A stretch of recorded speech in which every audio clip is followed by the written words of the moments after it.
right, sweetie, time to head home. Hold it right there. Wait just 1 minute. We're here to talk about something super important. Seatbelt safety. Woohoo! Oh, hello. What's all the fuss about? Well, ma'am, we're here to warn you and your little hero about seatbelt safety. Hey, Mom, why are seatbelts so important? Oh, buckle up, kiddo. Seatbelts keep us safe in case of an accident. They're like our superhero shields. Exactly. They protect us from getting hurt and keep us in place from sudden stops and turns. That's really good to know. Safety first, right? Hey, Mom, that gives me a great idea. I'll always remember to click that belt. Now that's the spirit. Remember, superheroes always buckle up. And remember, it's not just for superheroes. Everyone should buckle up and stay safe. Click that, click that, click that belt. Click that, click that, click that belt. Click that, click that, click that belt. Remember, even if it's just you or your friends and family too, every time you're riding in a car, whether it's near or far, make sure you hear the sound of that seatbelt going down. We got one thing to say, and it's gonna be heartfelt. When you go for a ride, make sure you click that belt. Brought to you by One Way Publishing for Safer Highways. And that's your tip of the day to get you on your way.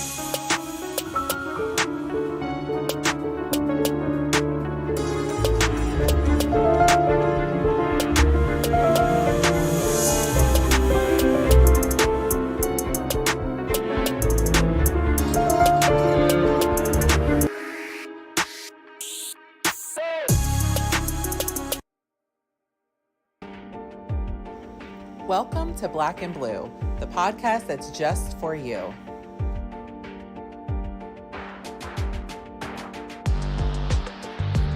We bring solutions to everyday problems. We are here to humanize the badge. By interviewing first responders and discussing their trainings, experiences, and publications. Black and Blue airs weekly at 7 p.m. Eastern Standard Time. Tune in.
Let's go start the show.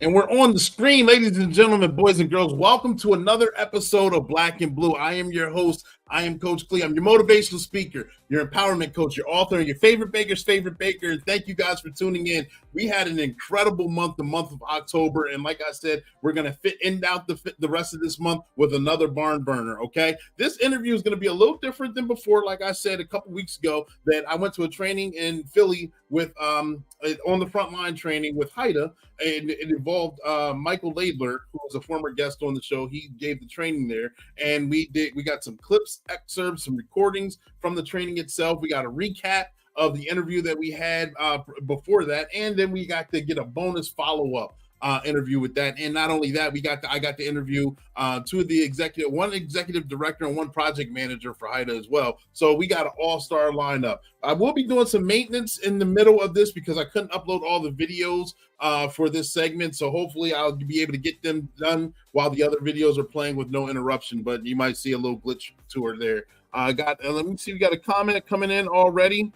One comment from Jimmy Jamon. Good evening. Thank you. You guys, make sure you hit that like button. Likes are free, ladies and gentlemen. Hit that subscribe button. Show this off. This platform is sponsored by One Way Publishing. One Way Publishing, you can see the website scrolling below. It's also in the comment section, workwithclee.com. If you're looking for a voiceover for Start and Be Safe, like you saw the commercial in the beginning of this, that's where you want to go. If you're looking for to be on this platform, if you're a first responder and law enforcement officer, that's how you will want to do that. This platform is geared for first responders and law enforcement officers, whether you're rookie, seasoned, or retiree. And we discuss trainings, experiences, and publications, and we don't fall short from that. We've had an exciting month, and November is going to be an even more exciting month. Got the all-star lineup getting ready for that. I wish I could tell you who's going to be coming down, but you guys got to stay tuned. We're streaming on 5 different platforms right now, okay? We're on 2 on Facebook, we're on 2 on YouTube, and 1 on LinkedIn. So I can't see who's all in here right now, all right? But make sure you guys hit that like button. Make sure you guys hit that share button. If you have a question or a comment, put it in the comment section, and I'll address it accordingly, okay? And like I said, this is normally a live interaction. I'm the only one live today, but I'll still address those questions and get those comments on the screen. Michael Laidler, he's in here as well, but his is recorded, and we're going to have a lot of fun doing that. Make sure I hit off on all the things that I was supposed to hit off on. I probably didn't, but we're still going to keep the train going. Like I said, I'm going to do a recap. Michael Laidler, the last time he was on the show, when he was on, I forget when he was on here. Great job. Thank you. He's in the comment section now. One thing we got, hold on, before we do that, got to give a shout out. Michael Laidler, got to introduce him. That's what we got to do. Michael Laidler, his website will be scrolling below so I get this banner up as well. MichaelLaidler.com. So if you're looking to book him, if you're looking to get a copy of his book, all that. He's an international speaker, ladies and gentlemen, if you guys didn't already know that. He's also a national trainer for law enforcement and first responder. He's also an author. He's a podcast host and many, many more. Here's his book right here. Greatness Beyond the Badge, and he discusses leadership and things along those lines. And at the event, I was in Philly at the FOP. I got the challenge coin front and back. Show you guys that. I gotta get moved. I got challenge coins behind me. You can't see them because I'm blocking them. I gotta put them up at least one level up on the stand behind me, so you guys can get a feel for it and get to see. A few months ago, absolutely, yep, on here. And his website is scrolling below. But we are going to jump ahead and look at the recap of the last time Michael Laidler was on the show. All right, enjoy. With recruitment and a huge issue with retention. We really have to focus on building people to be people. And for me, that's one of the things that brought me back into this whole self-awareness and understanding your direction, because when you don't understand who you are, and I will hear people say, oh, I know who I am. Well, tell me who you are. Well, I'm this guy. I've been doing this for 20 years. I know who I am. Yeah, but you can tell me what the organization is. What's your mission statement? What's your vision statement? Why did you join this industry in the first place? Law enforcement has not changed. It has not changed in. And it's this anybody born. Nope, sorry about that glitch right there. Trying to upload one to another, going back years. You know, when you're walking into this industry, you have a general idea of getting into. Yep. It's not like all of a sudden, like we made it like this old bells and whistles or this pretty thing. I mean, growing up, we saw Cops, the shows. I mean, we know what they're doing. I mean, Hillsborough County. I mean, although growing up in Florida, I didn't necessarily know where Hillsborough County was, but I knew it was in Florida. I was like, oh, look at these guys running after people getting dope. Yeah. for me, I think it's about, once again, going back to the root of everything that we do. Who are you? Why did you start this industry? You asked one of the greatest questions that can be asked to anybody. Why did you get into this industry? When you're able to define that and you truly believe it, not me believe it as Michael Laidler, not me believe it as the warden or the chief of police or the sheriff. Why did you get in this? And for me, I think when you're able to define that, you're going to know what works. So we do have a recruitment and a retention problem, but we have an identity problem as well. I think that we can give these amazing recruitment bonuses, 10, 15. DC, I saw gave like 25 grand. But all we're doing is creating people just moving around every year once a contract's over. So you get 15 here in Florida. Okay, you're going to go to the next city over and get 15 next year. So we're just creating an incentive thing. But what studies will show is that when you start developing people for other skills, not saying that you're going to show them how to be a better shooter or a better driver, they're going to stick around, statistically speaking. And don't get me wrong, I'm not saying that the statistic says 80 or 90%. It's more like the 20 to 40% range. But if you had 100 officers, let's think of a very basic number. Let's say, you know what, let's even go more simple. Let's say you had 10 officers. And you offered this training program that helped them be a better person, a better father, a better mother, a better brother. If you can keep 2 of those officers 6 months longer because of that program that you spent a small amount of money on, because I promise you right now, if you spent, let's say, $2,500 on a training program, that's a lot cheaper than not having an officer in that spot for 6 months and then going through the hiring process. Because let's say a month, you're going to spend more than $2,500 on overtime. Let's call it what it is. So if you can keep those 2 officers in place because you spent $2,500 on their growth, from them to be in a training program, they're going to stay. And you're going to help them build on a skill that they need to get to. And a lot of times people don't know what they want. So you can help guide them by giving them different programs that work on their vision statement, different programs that work on their mission statement. And once you have that, that's when you're going to see the let's go back to Stephen Covey's, the paradigm shift. That's when you're going to see that happen. But the paradigm doesn't shift if you don't know what it needs to shift to. And I think that's going back to agencies taking some of that money where they can and using that to build up the officers they currently have in their organization. And the best recruiters are going to be your internal officers. It's not going to be your superstar, rah recruiter. It's not going to be that chief of police that looks amazing with the 17 stars on his or her collar. It's going to be that 20-year-old, that 30-year-old, even a 40-year-old that's going to say, hey, man, I work for this amazing agency, man. You know what they did for me? They put me through this training. They helped me get through college. They helped me with whatever I had going on. And that's what built me from there. Because that money's going to come and go, but it's going to be those skills you build. What is the Bible verse that goes that you can lead a man to water, but teach him to fish goes forever? I mean, seriously, I mean, just leading them to the water is the recruitment incentive, but showing them how to fish is going to be the retention tied to it. So if you want to keep your people, you have to build them up. You have to give them more than what the annual requirement is of that 40 hours a year of whatever your in-service training is. You have to grow them as people if you want to compete. You have to.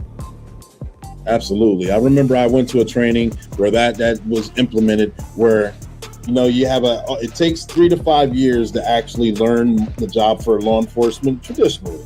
You get those rock stars that may get it right out the gate, but sometimes you got to implement what you learn in the academy, life experience, and mesh it all together. Then you find out who you are. So it takes a little while. So then you get those 3 to 5 years, and with those bonuses, you get those bonuses that you have to stick around for the department for 3 years. Then after those 3 years, then like you said, someone's going to bounce around. In this training, they said, of course, how much money does it take to train an officer to get them where you want them to be?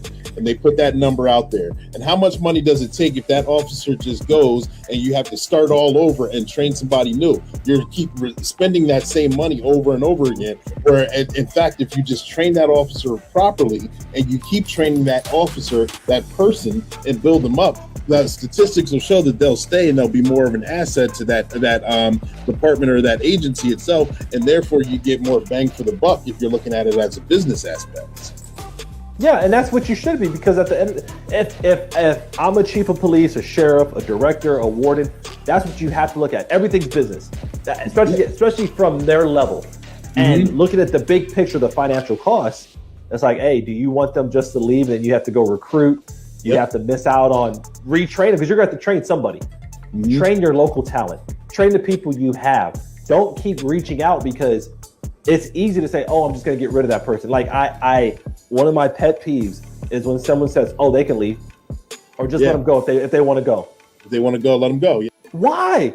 Try to figure out why they want to go. Like if you want to walk out the door, there it goes. How do we have this recruitment or this retention epidemic and we're still telling people this? Like, that is so archaic. That is so like it's like a Neanderthal saying, hey, I'm going to just beat you over the head with this until you figure it out. It doesn't work like that. We know how generations change. We know the generational conflicts.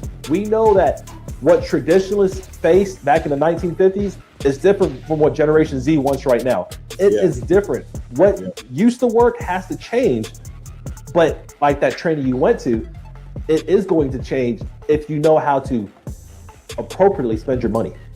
Good point. Absolutely. And that was a quick recap on the interview that took place a few months ago. If you want to watch the rest of that interview, you can go to YouTube, LinkedIn, Facebook pages, Coach Clee or Black and Blue. You'll be able to find it. Type in the Michael Laidler interview, and it'll be the very first one. This one is being uploaded right now as we speak. Shout out to the Philadelphia Lodge number 5 of the FOP. Their facility is beautiful. It's the first time I've ever been there. That's where this training was, where we're going to discuss tonight or show videos of tonight, and it's amazing. I got a quick intro recap, just a couple of wonderful things that are around that area. So check this out, and then we're going to jump right into these interviews.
Yep. Quick shout out. That was a fun training and nice facility and good building. Going to give a couple shout outs. For one, the HIDTA project manager. HIDTA, if you're not aware, it stands for High Intensity Drug Trafficking Area. And the project manager, Ron Adams, I was able to corner him before he had to go about taking care of other business throughout the day. And we got a brief interview with him on what his role is, and what HIDTA does and things along those lines. So here we go.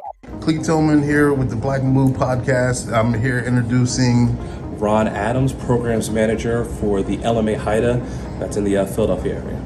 All right, and we're here for a special presentation on, can you explain the presentation that we're here for, how you met Mr. Laidler, and what we're in store for the remainder of the day?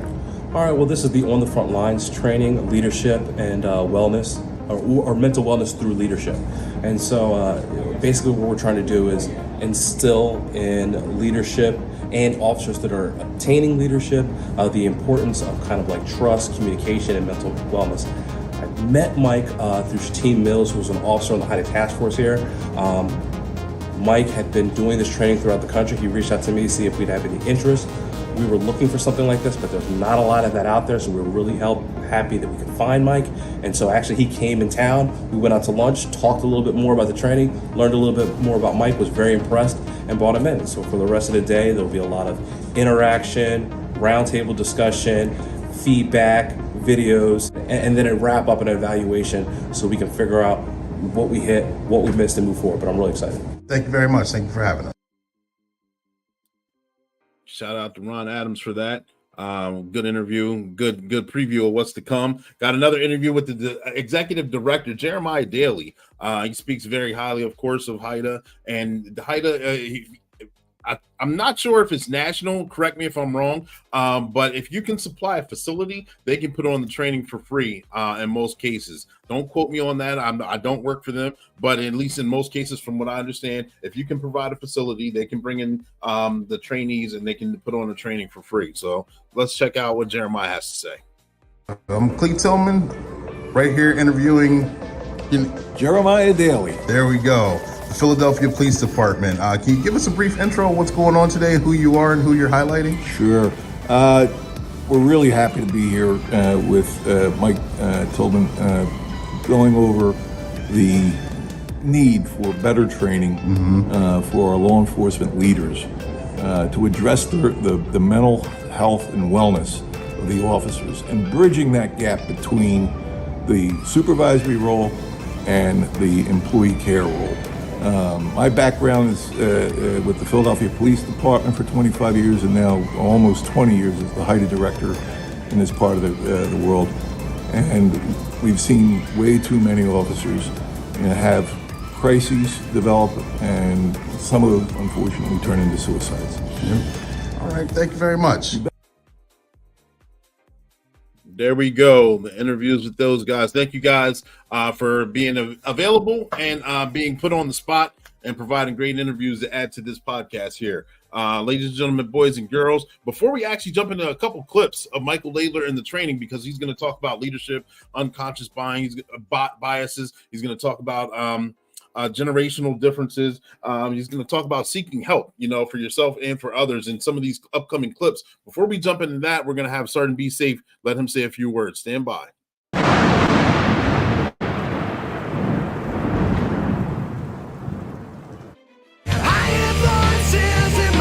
Your service has been temporarily disconnected.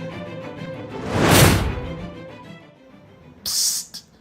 Hey, Megan. You need those pills to help you feel better. Treacherous Tony can help you.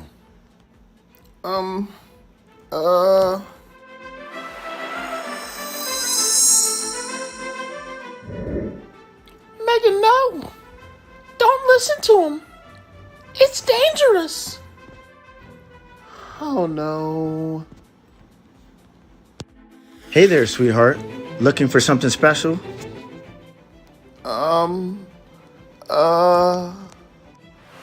I've got this strange feeling something's not right. Captain Chaos, come on. We need to go investigate. Investigate?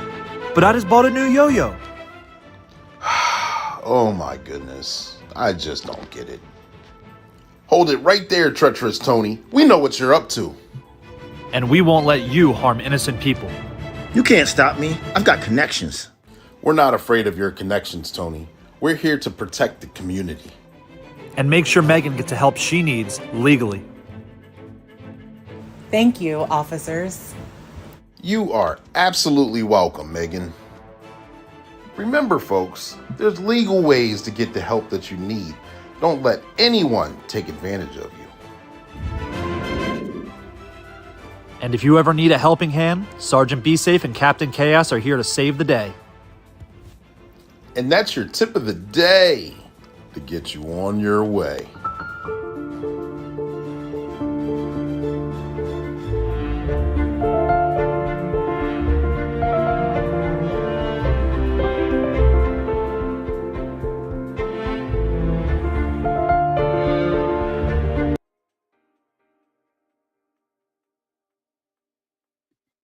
All right, hope you enjoyed that. Like I said, and some of you guys, if you're familiar with the platform, you got to understand the voiceovers for certain Be Safe for guys who are actively working in the field. Most of them, 90% of them, they don't want the accolades or the shout outs. But if you do know them or know of them, some of them have other business pages going on as well. Make sure you guys check them out. Make sure you guys give them a shout out because I appreciate the work that they do. And speaking of the work that they do, I appreciate the work that Michael Laidler did with his training. In this clip coming up, he talks about leadership, and this is actually during the training session itself while I was recording him, and he did a tremendous job. So hear what he has to say about leadership. Goal through the direction of human assistance. The man who successfully marshals his human collaborators to achieve particular ends is a leader. A great leader is one who can do so day after day, year after year, in a wide variety of circumstances. In a nutshell, what does that mean? It's that you're going to bring people along this journey with you. And as you grow and build yourself, as you look at your own leadership style, you're going to realize the importance of your role in this entire process. But understanding that there's people involved. I know this kind of wording is a little bit traditional in the sense of it was written a long time ago, but when you start bringing it to more modern terms, you hear human assistance. Well, people follow you. Just use another term for it. But I like to put this on here because it lets me know and it helps me reaffirm how long we've been working on leadership. It wasn't like something that just came out in 2023, 2005, 2001. It's been something that's been around for decades, if not hundreds of years, and we still need help in it. We still need to refocus on that because it's a daily grind to build ourselves in that area. A question for you guys. Do you think you can influence senior leadership? Yes. How so? All right, and his trainings are very interactive. It's question answer. You do group activities, you have group discussions, and leadership. I know he talked about it on the last podcast. He talked about it in his book. He talks about it in his book here. And like I said, he goes nationally and international and talks about leadership. I believe he did a John Maxwell training as well. And, you know, if any of you know John Maxwell, any readers out there, you know John Maxwell is all about leadership. So therefore, you know, he jumps all over that. How leadership is important from the top all the way to the bottom. And even down at the lower levels, he explains how you can still be a leader and things that need to actually still need to be in place and things that need to develop and change throughout the course of time because times are changing. Well, he also talks about unconscious biases. We did that in the training. We did group conversations along with that. And here's a clip for that. Go see Joe Smith again. Is that an unconscious bias you should be aware of? Because could that change? Could you actually go there and something's actually wrong with Joe Smith? All right, so there's a couple of unconscious biases that we have. Now, I am going to ask for participation, and if you can't read it, come a little closer, but I'm going to have you guys actually read that versus me, because I'm going to say it quickly. So, halo effect. Who wants to read halo effect? Okay. You got some good eyes. The tendency for positive impressions of a person to reflect positivity or influence judgments and opinions in other areas. Have we ever had a friend that we said, you know what, that's a good dude. He has to be good in that area too. Have we had that before? Have we had a few people that we might put on a pedestal because of their past actions? They can't do no wrong. That's what a halo effect is. You're essentially projecting every positive scenario onto that person. Yep, and that's a clip. Of course, he goes on and on about the other highlighted topics that were on that screen. We can't go through all of them. You guys me to do that. But he, of course, he goes on about that. And he talks about that. You got to take the training if you want to learn more about that. His website scrolling below. But then we did something. This one right here is what resonated with me the most is because I knew that we have multiple generations in the work field right now. And each generation, of course, came up in different times. They have different influences. The boomers have a different influences.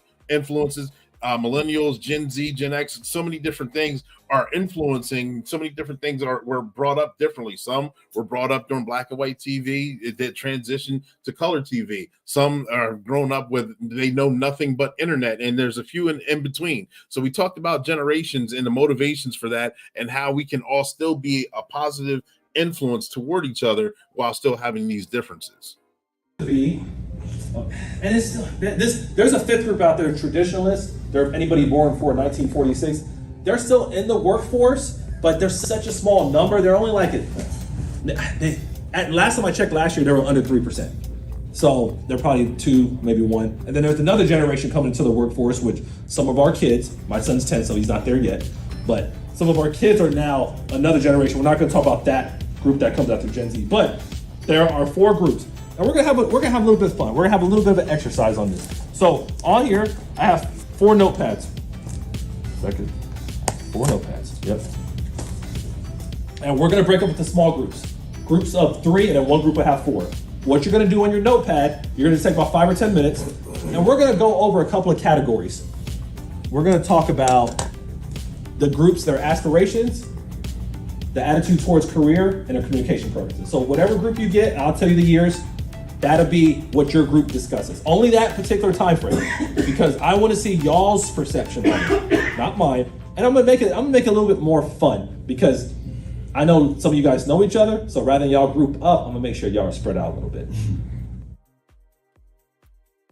And so we worked on the group for different generations on what are some of the influences, what are some of the stereotypes and the stigmas for each generation in separate groups. And then we came together and we got to highlight some of the positive, negatives, stereotypes, what have you, about each group. Okay. Another topic that we discussed was seeking help. I'm gonna have to pull this up. Bear with me, because I can't pull up all the videos at the same time. But we talked about seeking help, and here it is. He explains this briefly. Stand by. Is that people forget things. And she was going through this battle on her own. So to me, now I go and say, what do you need to start this program right now? What do you need to get yourself more involved in building yourself up mentally? Because it's important to know. If you don't know that part, you're never going to get to it. Other question, how might your life change if you participated in this program? Let them start recognizing the benefits. You don't have to recognize it for them. But let's say, for example, we asked the group right now, how might it change if you guided somebody you knew that committed suicide to get in a program like this? How might have your life changed?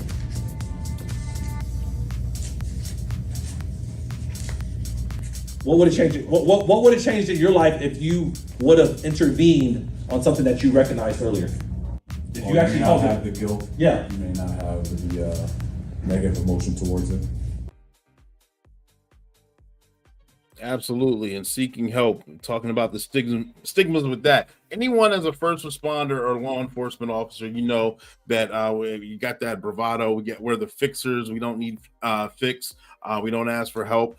Seeking help is important for mentally, spiritually, physically, whatever it may be, because we all know that this occupation is draining, either from swing shifts, dealing with people, or the trauma, so much negativity. We discussed all that in that training itself. Okay, so those are the clips that we had from the training itself. The next follow-up, the next round of clips, I'm gonna have to pull up one by one, were the individual sidebar clip or interview that I got to get with him after the training. All right, so make sure you guys check these out. But we're gonna jump to a certain Be Safe quick while we get everything loaded. Which one are we gonna do here? Which one do you want to see? Since the holidays coming up, see if we can get this Halloween one going here.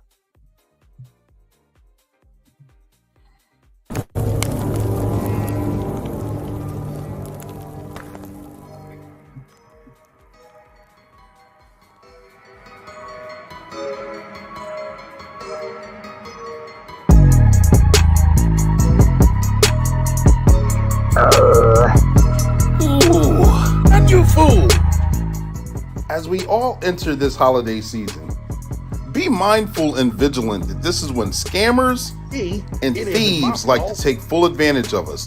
It's more than just ghosts and goblins out there.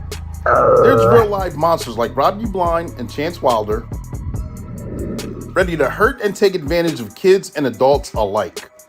Kids and parents, be mindful while out trick-or-treating, and don't accept candy from strangers. There's a lot of things out there that may look like good candy that's actually very poisonous for you. So let's be safe and only go to places that you know, and be accompanied by an adult that you trust. And that's your Halloween tip of the day to get you on your way. Ooh.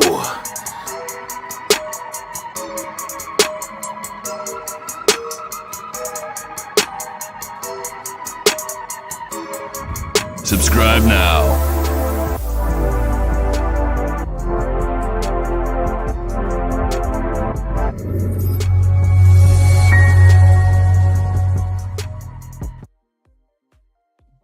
All right, let me get that off the screen here. Like I said, so these next round of videos are the interviews that we had after the training was over. Thank you, Michael, for sticking around long enough for me to capture these videos. The training was tremendous, and the interviews afterward were amazing as well. So we're going to jump into this. Let me pull these up here. Quick pause.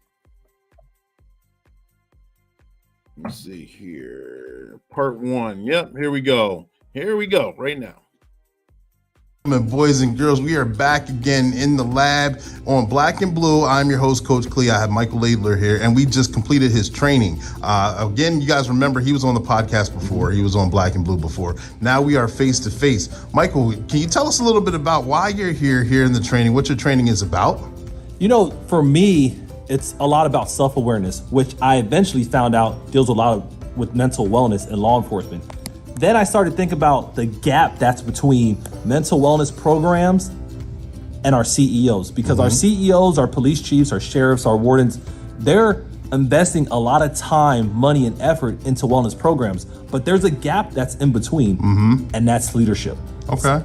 For me, I've been trying to figure out how I can bridge it, what I can do. And then I realized there's 3 components overall that we need. We need better communication, we need to foster greater trust, and we have to have an actual system to help our leaders implement mental wellness programs. Okay, mental wellness programs is what we talked about here in the training, and we did interactive group setting style question answers, we did group trainings, we did scenarios, we played learning games. Also to kind of get the point across. We talked about various topics on, coaching and being coachable. And one thing that resonated with me was you kind of cleared up the fact of coaching and mentoring on how different they are. Can you touch on that a little bit?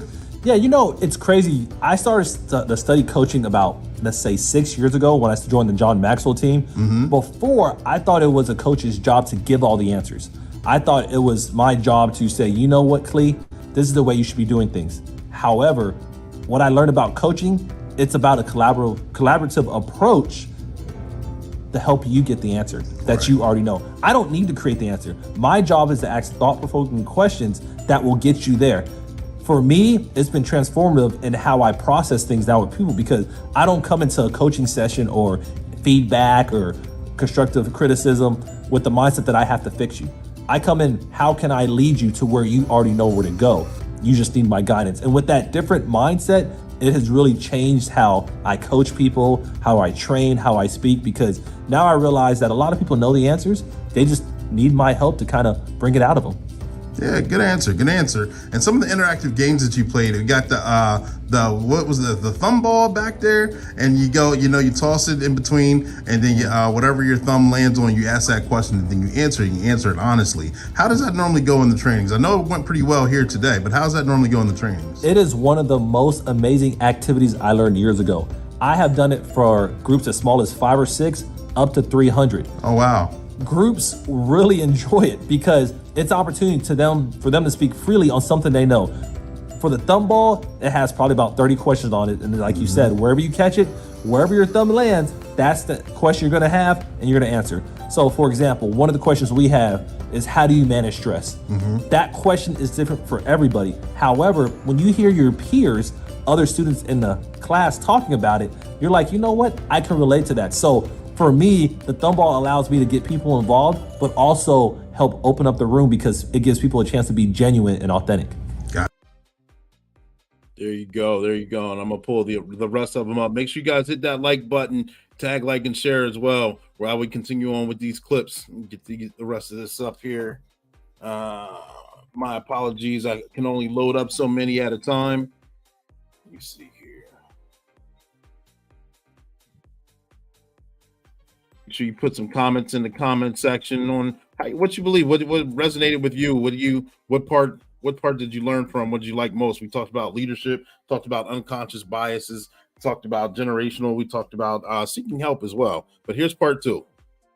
We are here at the and we're here in Philadelphia. Have you ever done trainings here at the where this facility is, the Fraternal Order of Police? Mm-hmm. Now, for me, this is my first time ever teaching at this lodge, and I will tell you, I've been so amazed about the size of it. I had parts in the back, and I was like, oh, this is like a little hole in the wall. Yeah. I walked downstairs, and the first room is like a wide open like reception hall. Mm-hmm. And I was like, whoa. I look to the left, I see another hall. I look to the right, I see a hall. I actually went the wrong way when I first came in. And then as I started to walk more in the building, I was like, they have all of this? And then finally, we came to this conference room that's almost in the center. It's like the heart of the building. And the way the setup is, the lighting, the sound, it's been nice. I didn't realize how nice of a room we were going to come to, although I had high expectations for HIDTA and the way they organize. I know they wouldn't give us anything shabby, but you don't really know until you get here and you see it. So for me, this lodge has been outstanding to be in. The services were great. The people that greeted me when I came in, they were very helpful. The food was great. Breakfast, lunch, the water, the facilities, everything you could think of was good here, and I would definitely look forward to coming back. Absolutely. This was a great experience and a great training. One by far the least. How many agencies were here that you're aware of, and how many various states? It was at least 3 states, including New Jersey, Philadelphia, and Delaware. Okay. As far as agency goes, I want to say there was about 9 different agencies through those 3 states that actually attended. So we had a chance to hit 3 different states with mental wellness, leadership in mental wellness, because that's the most important part about it. And I think the fact that we were able to touch all these individuals today is going to allow us to spread our message that we're all trying to accomplish just from a leadership standpoint. Gotcha. Thank you for sharing. And to follow up and to finish up and wrap up the interview here, tell us a little bit of how important is leadership and leadership in understanding their peers' mental health and well-being, since that's such a hot topic now in the world. There's a phrase, and it's one of the first quotes I open up with. Everything rises and falls in leadership, which is a phrase by John Maxwell. And it's true. Whatever you have going on in your agency right now, leadership will dictate how successful it is. Leadership will either promote it or demote whatever program you have, especially when it comes to mental wellness. A lot of times we look to our leaders for answers. We want to see if they're walking the talk, if they're participating. And when we look at mental wellness, if we don't see that, we're going to feel like it's not worth it, that it's not important to them. So for me, establishing that leadership role throughout the whole agency, whatever agency you might be working for, is vital, especially if you have mental wellness and you're trying to promote it, because the leaders, no matter if you're formally a leader or not, you could be a team leader on a squad, you could be the senior man on the SWAT team, or you could be the chief of police. Whatever it is, you play a role in leadership development in mental wellness. Absolutely. Good point. Yep. And he discussed this in his book too, Greatness Beyond the Badge. Make sure you guys check that out. It's on his website as he goes around. It's one way to keep in contact with him if you have any direct questions for him, or if you're looking to book him for any kind of event like HIDTA did or anything else along those lines here. Let me see. Pull this last one up here. And here we go. Part 3. Make sure you guys tune in.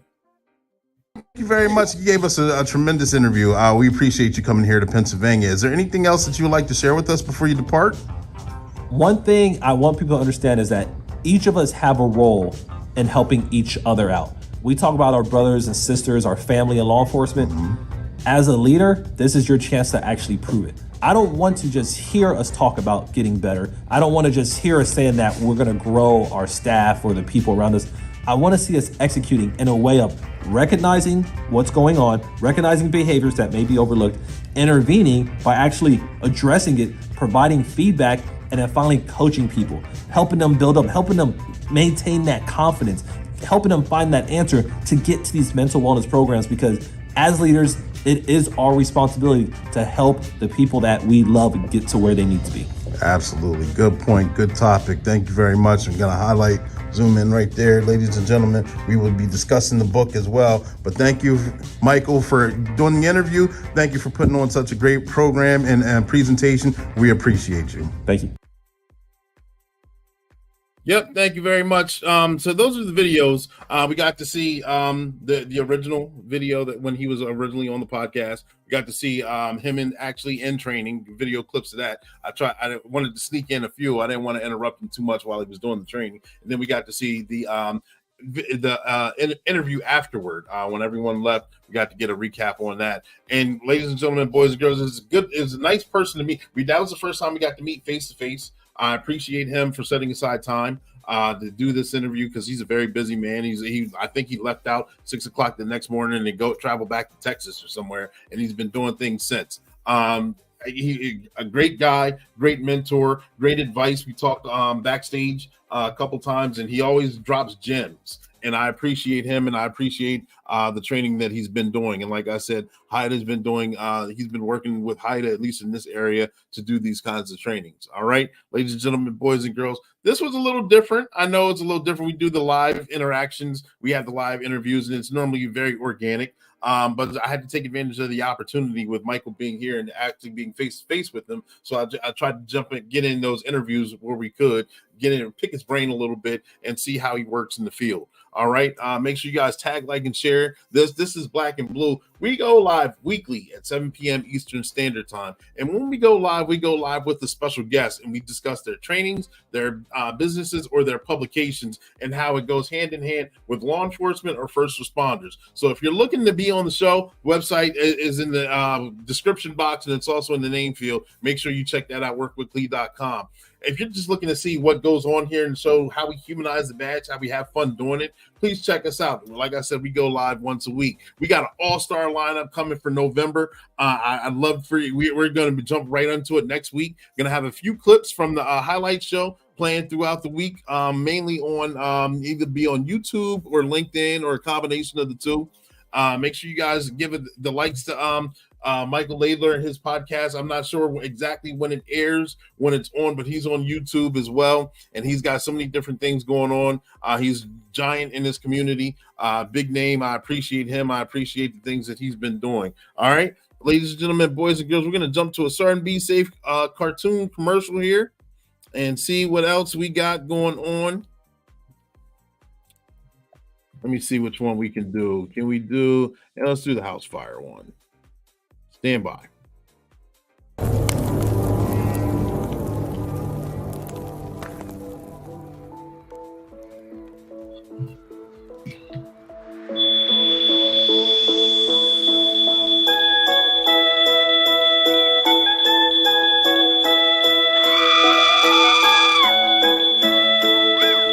I forgot I left the oven on, and now it's caused a fire. Oh no! I hear an alarm! Sergeant, be safe. Can you help me?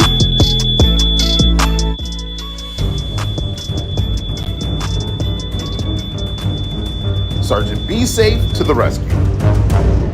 Of course I can. I'm here to keep you safe. I know it's the holidays and we all get excited, but you gotta keep an eye when you're cooking in the kitchen. This grease fire, you want to smother the flame. A fire extinguisher works best. Never leave food unattended while you're cooking, even if it is for a second. Thank you for your help. Without you, the fire would have caused this holiday to be disastrous. You're welcome. Hey guys, one adventure down. Now I'm back at the office. Let's see if I can give you guys some more tips for the holiday.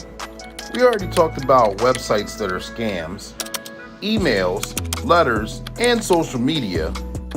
Be careful where you put your information, because once it's there, it's there. Don't give an opportunity for Chance Wilder to scam you out of your currency and digital currency. It only takes a second for him to ruin your life. Lock your doors, lock your doors, lock your doors. Do not leave your car key in your car or anyone else's vehicle either. Keep it in a safe place, away from the vehicle.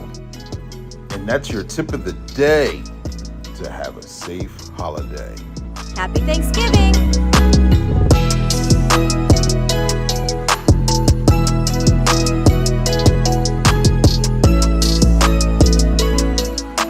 Subscribe now.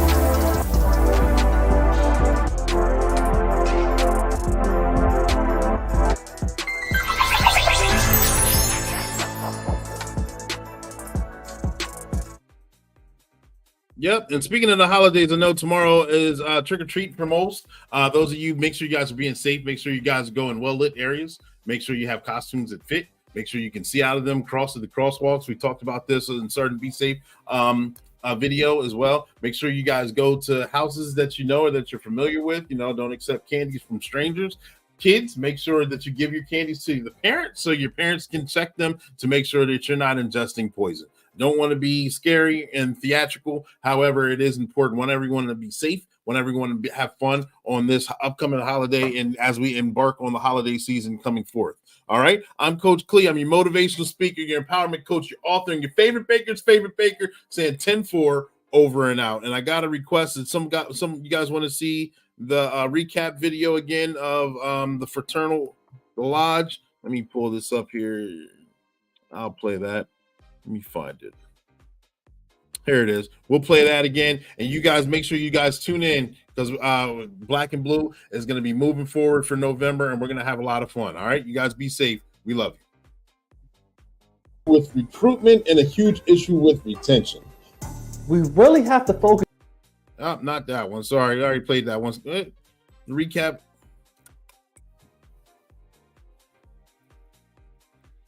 See if I can get it up here.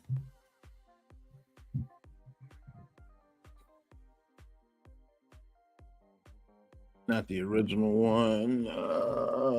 What did I label that as?